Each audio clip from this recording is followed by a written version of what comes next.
চাওক পাৰ্থ দাম বৃদ্ধিত জুৰুলা হৈছে সৰ্বসাধাৰণ খাটি খোৱা ৰাইজ আৰু কেইবাবিধো সামগ্ৰী ইতিমধ্যে দাম বৃদ্ধি হৈছে আৰু দৈনিক যিহেতু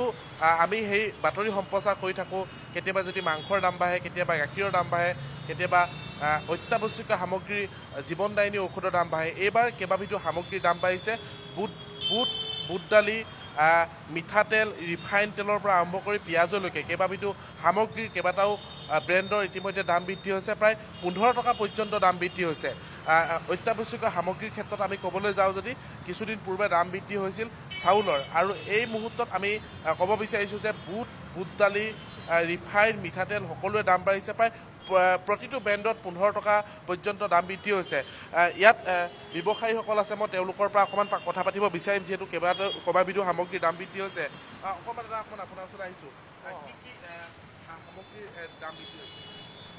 এতিয়া আপোনাৰ দেশী বুট আৰু আপোনাৰ মিঠাতেল আৰু পিঁয়াজৰ অলপ বেছি ৰেট বাঢ়ি গৈছে আপোনাৰ বুট আগতে কিমান আছিলে বুট আগত আপোনাৰ ধৰক আপোনাৰ 190 এনেকৈ আছিলে এতিয়া আপোনাৰ 104 108 কোৱালিটিৰ ওপৰত দাম আছে আপোনাৰ তেলৰ বুদ্ধি আপোনাৰ ধৰক না 10 টাকা 15 টাকা লিটাৰ আপোনাৰ ৰেট বাঢ়ি গৈছে এতিয়া প্ৰতিটো ব্ৰেণ্ডত সব ব্ৰেণ্ড কম দামী হোক या দামী হোক সব ৰেট আপোনাৰ 10 টাকা पर লিটাৰ উঠি গ'ল পিঁয়াজত কিন্তু সাংঘাতিকভাৱে দাম বৃদ্ধি হৈছে 65 পৰা 70 টকা পিঁয়াজ পিঁয়াজ এতিয়া আজি আপোনাৰ 65 70 60 কোৱালিটিৰ ওপৰত ৰেট আপোনাৰ উঠি গ'ল এতিয়া ৰেটটো ৰিফাইনতো দাম বেছি তেল আৰু ৰিফাইন দুইটা একেলগে আপোনাৰ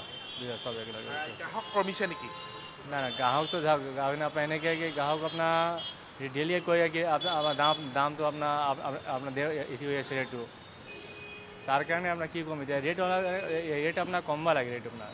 কেতিয়াৰ পৰা এই দামসমূহ আহিছে নতুন দামসমূহ বা আপোনালোকে কেতিয়াৰ পৰা ক্ৰয় কৰিবলগীয়া হৈছে এই আপোনাৰ 4 to 5 ডেজ হ'ল আপোনাৰ এনেকৈ আপোনাৰ চামথিং চাওক পাৰ্থ বিগত 4-5 দিনৰ পৰা ৰাজ্যৰ বজাৰত কেইবাবিধো সামগ্ৰী ইতিমধ্যে দাম বৃদ্ধি হৈছে ব্যৱসায়ীসকলেও কৈছে যে খাটি খোৱা ৰাইজে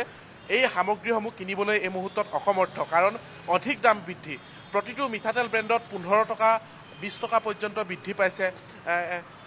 বুটৰ দাম বৃদ্ধি পাইছে বুট দালিৰ দাম বৃদ্ধি পাইছে ৰিফাইন তেলৰ দাম বৃদ্ধি পাইছে পিঁয়াজৰ কথা হয়তো নকলেও হ'ব আমি জানো যে 40 টকা 45 টকা পিঁয়াজৰ কেজি আছিল কিছুদিন পূৰ্বে আৰু সেই পিঁয়াজ গৈ 70 টকা যেতিয়া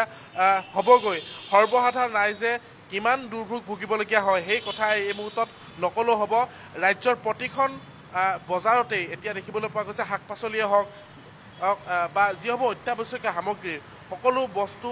সকলো সামগ্ৰী অধিক দামত ক্ৰয় কৰিবলগীয়া হৈছে সৰ্বসাধাৰণ ৰাইজে দাদা অকণমান আপোনালোক কথা পাতিম দৈনিক সামগ্ৰীৰ দাম বাঢ়িছে এতিয়া আমি যদি চাওঁ আজিৰ তাৰিখত 4-5 দিন হৈছে বুটৰ দাম বাঢ়িছে মিঠাতেলৰ প্ৰতি লিটাৰত 15 টকা দাম বাঢ়িছে কি ক'ব অসুবিধা হয়নে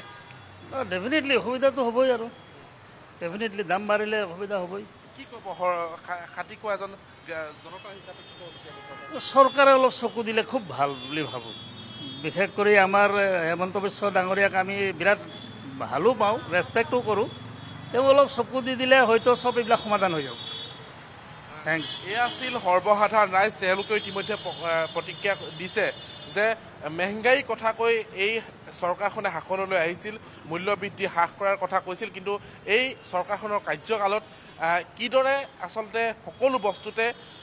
দাম বৃদ্ধি হৈছে সেই কথা ইতিমধ্যে স্পষ্ট হৈছে আৰু আজিৰ তাৰিখত ইতিমধ্যে আমি গণেশগুৰিৰ পৰা পোনপটীয়া সম্প্ৰচাৰৰ জৰিয়তে দেখুৱাইছোঁ এখন দোকানৰ পৰা কিদৰে কেইবাবিধো সামগ্ৰীত অধিক দাম বৃদ্ধি হৈছে আৰু যাৰ ফলত সৰ্বসাধাৰণ ৰাইজে এতিয়া এই সামগ্ৰীসমূহ কিনিবলৈ অসমৰ্থ পাৰ্থ ধন্যবাদ জনাইছোঁ সুকল্যাণ আৰু এনেধৰণে এতিয়া পূজাৰ প্ৰাক্ষণত উৎসৱৰ প্ৰাক্ষণত মহঙা হৈছে বজাৰত বহু কেইবিধ